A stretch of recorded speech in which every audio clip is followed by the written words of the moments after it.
So welcome back. So we will look at this concept called control Lyapunov function.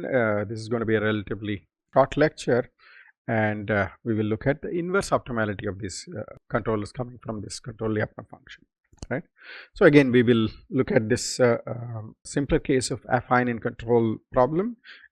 Some of these concepts can be generalized to the more general one, but for simplicity, I'm going to show you basically the concept for this affine in control case, right? So let's say for a feasible set of control inputs, typically they could be bounded inputs or something like that. V of x is known as a control Lyapunov function. Okay, if this particular condition is satisfied, along with v of 0 is 0 and v of x is positive definite, right? I should have said those conditions LFC here, but so essentially all these days, all these previous lectures, basically what we've been talking about is if we find a feedback controller v prime times f plus g phi is less than 0, then that phi is stabilizing, right? And but that is fine. This one is essentially saying it's slightly different way. Basically, out of all the feasible controllers, if you can find the infimum value at every x, okay, at every non-zero x, the infimum happens to be less than 0, that's also in a way satisfying the standard Lyapunov function in terms of feedback. But of course, we need to find the feedback that works based on the knowledge that this condition is satisfied. Anyway, such a function that satisfies this infimum condition is called control Lyapunov function. I just realized that some of you may not be familiar with the concept of infimum. Infimum is nothing but for all practical purposes minimum. Cases where don't have exact minimum, but the minimum happens to be on the boundary, we take that as infimum, and basically that has to be strictly less than 0. So again, so what does this mean to be control function? Basically, this v dot function that we are familiar with has to be strictly less than 0 for every value of u that is given by this feasible set of controls, right? So in that sense, it's not a trajectory based condition, but it's an algebraic condition where u typically has perhaps bounds. U is between -1 + 1, something like that, right? Or maybe it's part of a circle or something like that, and on that circle basically this infimum is going to be less than 0, then it's a control Lyapunov function. And you can rewrite this condition fairly straightforward. It's a trivial observation in my opinion. If you have a radially unbounded v of x that satisfies v of 0 is 0, v of x positive definite, it's called a control Lyapunov function. I mean, it is going to be a control Lyapunov function if and only if this v times f, the standard v dot without the u part, on all those what do you call points, at all those points where v prime times g is equal to 0, right? So the logic is basically if v prime g is not 0, then you can pick a u, right, to be negative of that and then scale it enough so that it becomes negative, right? So that's the logic. Wherever this v prime g is not 0, basically we can easily pick u to be such that this less than 0 is satisfied. But if this is 0, then you don't have I mean, there's nothing like infimum at that particular point. Infimum is exactly equal to v prime f, and then that has to be negative. So in that sense, so these are if and only if conditions for guaranteeing control Lyapunov function. It's relatively trivial, but then it gives us this feeling of basically we need only check on this particular set. Okay, so having said that, now I can basically define feedback control based on these conditions. Anyway, let's look at this example, right? So I have x1 dot is equal to minus x1 cube plus x2 times some complicated thing, okay, and x2 dot is equal to x2 power 5 or something like that, sine of x2 plus u. I don't know, yeah. Okay, so and then basically I'm going to show that v of x is half x1 square plus half x2 square is a control Lyapunov function, right?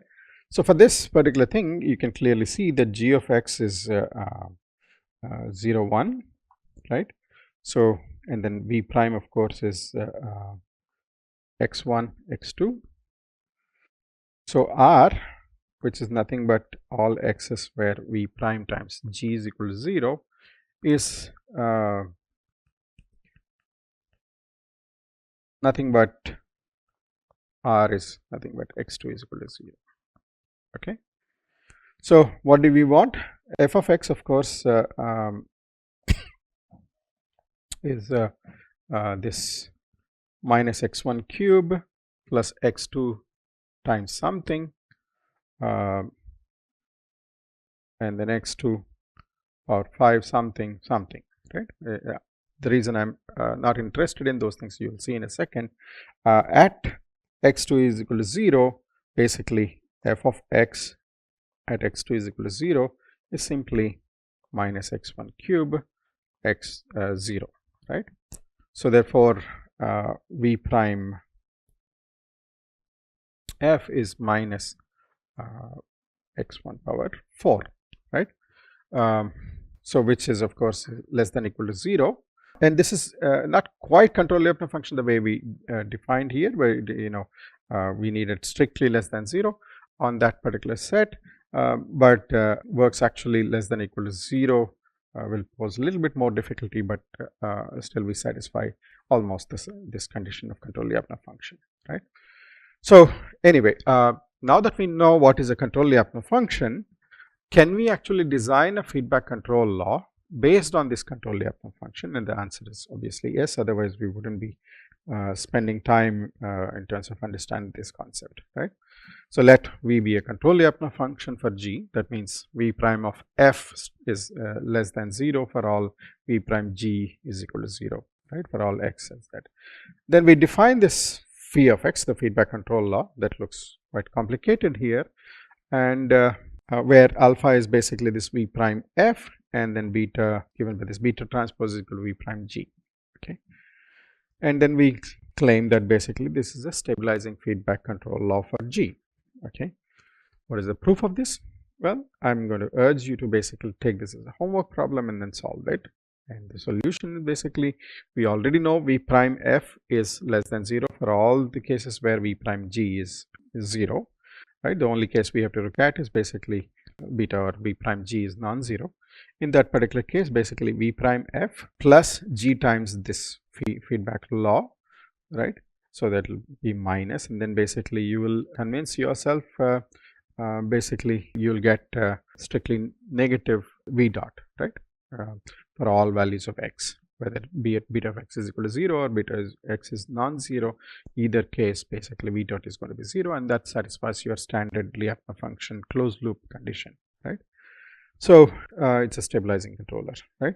Now the problem, this is a wonderful result because we don't really have to struggle in terms of doing much. If we have somehow this control Lyapunov function that is satisfying v dot on the set v prime g is equal to 0, strictly less than 0, then basically we can get this feedback control law, right? This is very good, but the problem with this particular condition is basically you can clearly see that it may not be continuous, and there are conditions under which we can show that this is continuous, but certainly definitely not smooth, and that is one of the drawbacks of this. But in cases where we can live with this kind of discontinuous control and things like that, this is a good way of designing controllers based on this very general concept of control Lyapunov functions, right? In some cases we may not have a choice but to go for something like this. Now that we know how to design a control law for stabilizing, right, just like before, this is not coming out of optimal control, right? And then what I'm going to show, the conceptually it works for every control, right, but specifically for this particular feedback law coming from control Lyapunov function, I'm going to show that it satisfies certain inverse optimality. What does that mean? We'll see in a second. Okay, so phi of x is defined by that very complicated equation. V is a control Lyapunov function. The nice thing about this is basically this phi of x that we designed through this control Lyapunov function minimizes actually a quadratic cost, right? Quadratic cost, if you remember, is in terms of L1x plus L2 of x times u plus u transpose R2u, where L2 of x is actually 0. What we can show that phi of x minimizes the quadratic cost where L1 is given with this alpha minus gamma, and R2 is 1 over 2 times gamma. R2 unfortunately is not a constant, where gamma is this very complicated looking equation. It looks very similar. So, if you want to understand this particular result, it's basically essentially for showing optimality. If you remember, basically we have this optimality equation coming from this Hamiltonian h of x comma phi comma v prime is equal to 0. But here we have some kind of phi. This particular phi happens to be coming from control Lyapunov function, and then basically plug it in that particular equation and find out what is the best way to design these L1s and R1s and things like that. Okay.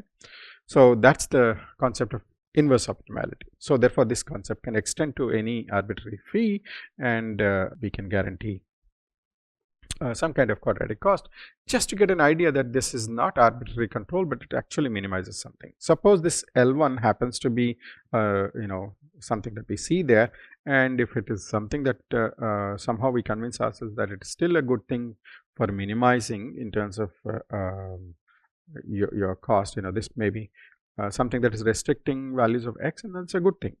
At least we'll know that some cost is minimizing. And then this is a standard approach that engineers use. Basically, whenever we cannot optimize something, we do something and then find what it is optimizing. So that's essentially inverse optimality. And this particular result seems complicated. Now all the results that we showed for stability margins is in terms of R2 constant matrix, but actually in our book we quote actually more general results where R2 is also a function of this, and then therefore this can be shown to have certain stability margins, right? They are going to be smaller than the typical half infinity for sure, though L2 is 0. So but then it's not that bad. It's going to be in terms of this R2. Right. So this is essentially the concept of control Lyapunov function and how one can actually design controllers based on that. And these are controllers that have certain optimality properties. I mean, they minimize some kind of cost function, and therefore eventually implies some kind of disk margins, right? So all these components are quite important when we are designing a controller. We can start with the process of actually defining a cost and then find the optimal controller, and then hopefully we'll get some disk margins out of it. Or conversely, basically we somehow figure out what should be a stabilizing feedback controller, and then if we do not know much about this particular system, and then basically this is the best we can do, then we can figure out what should be the cost function that it minimizes, and therefore eventually we can compute margins, right?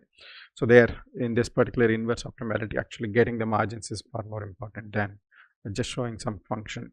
Knowing that some function is minimized is good to know, but it actually guarantees margins at some point, right? So far we have seen stability, stabilization, and then basically optimality, and also to some extent we looked at adaptive control where we have parametric uncertainty, robust control where we have uncertainties and unmodeled nonlinearities. All those things have been taken care of, but we haven't really spent any time in disturbance rejection beyond the remark that I made, brief remark about basically dissipativity is actually in a way addressing the problem of disturbance rejection. So we will look at that problem carefully in the next lecture, and in fact we will somehow bring in optimality, right? So now that we understand how to deal with optimality, we will bring in optimality and disturbance rejection together, and that will kind of bring close to the general discussion of our topics, and then next the lectures following that will pretty much summarize the entire course and then talk about some of the topics that we haven't discussed, and then some futuristic topics one should pay attention to. Thank you very much.